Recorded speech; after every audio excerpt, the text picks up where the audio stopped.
একেবারে অকেজো অবস্থায় পড়ে আছে পানীয় জলের প্রকল্প। এর ফলে ব্যাপক সমস্যার মধ্যে পড়েছে সাধারণ মানুষরা।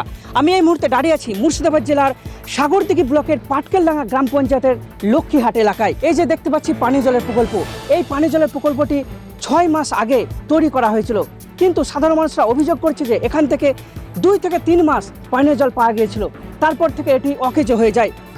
আমি দেখার চেষ্টা করব। এই যে এখান থেকে কিন্তু 1 ফোঁটাও জল পড়ছে না, এই ট্যাপ থেকেও 1 ফোঁটাও জল পড়ছে না, অর্থাৎ এটি পুরোপুরিভাবে অকেজো অবস্থায় পড়ে আছে। স্থানীয় বাসিন্দারা জানাচ্ছে এই এলাকায় অত্যন্ত পানীয় জলের সমস্যা রয়েছে, তাই এখানে প্রশাসনের তরফ থেকে পানীয় জলের প্রকল্পটি তৈরি করা হয়েছিল। স্থানীয় বাসিন্দারা অভিযোগ করছে প্রশাসনের কাছে তারা বারংবার এই পানীয় জলের প্রকল্পটি যাতে মেরামত করা হয় তার জন্য আবেদন করেছে। প্রশাসনের তরফ থেকে শুধুমাত্র আশ্বাস দেওয়া হয়েছে, কিন্তু কাজের কাজ কিছুই করা হয়নি।